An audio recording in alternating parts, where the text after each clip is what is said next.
Nama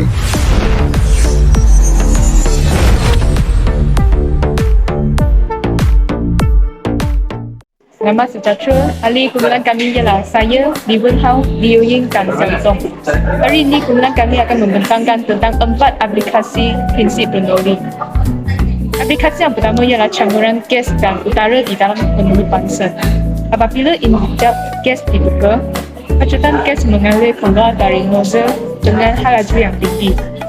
Menurut prinsip Bernoulli, laju yang tinggi menghasilkan tekanan yang rendah. Oleh itu, tekanan atmosfera luar yang tinggi akan menyebabkan udara masuk ke dalam lubang udara. Udara akan bercampur dengan gas yang disebabkan oleh perbezaan tekanan. Campuran gas dan udara ini membolehkan gas dibakar sebelumnya dan menghasilkan api yang bersih, panas dan tidak berasap. Seterusnya, saya akan mempersilakan Xiao Zong untuk membentangkan aplikasi yang seterusnya. Penghasilan daya ke bawah bagi kereta lomba. Spoiler kereta lomba adalah untuk mengurangkan daya angkat yang bertindak kepada kereta yang mempunyai laju yang tinggi. Bentuk spoiler yang aerofil terbalik membantu menghasilkan daya ke bawah yang lebih besar. Apabila kereta bergerak, laju angin di bahagian bawah spoiler adalah lebih tinggi berbanding laju angin pada bahagian atas. Menurut prinsip Bernoulli, kawasan pendarik yang berlaju tinggi akan mempunyai tekanan dalam pendarik yang rendah dan sebaliknya. Maka perbezaan tekanan di antara kawasan atas dan bawah spoiler akan menghasilkan daya paduan ke bawah yang dipanggil daya turun downforce. Saya mempersilakan Li Wen untuk membentangkan yang seterusnya. Sepakan bola yang melengkung.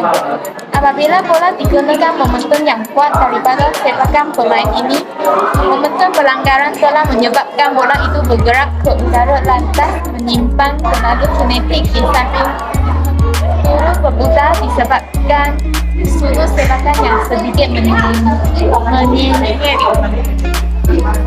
Bola seterusnya menerjang ke udara yang mempunyai rintangan dan memisahkan udara kepada dua bahagian, yaitu kiri dan kanan.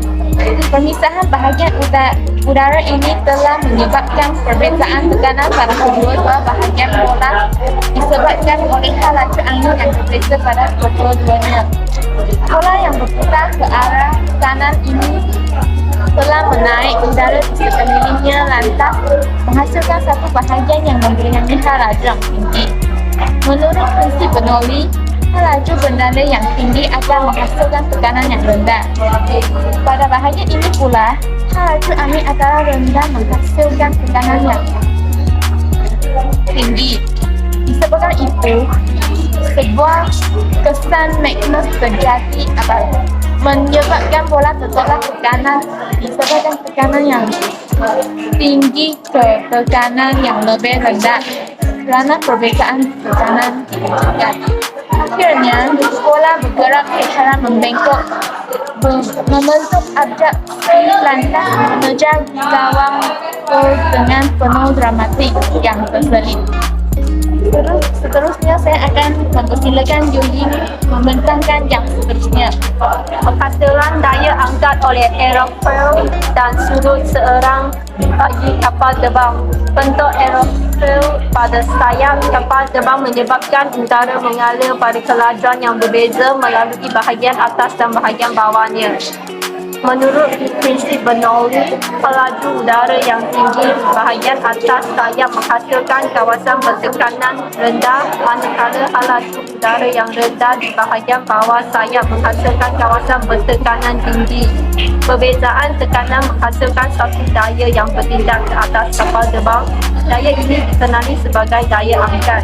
Apabila aerofil berada pada sudut serang tertentu, aerofil mengenakan satu daya pada aliran udara.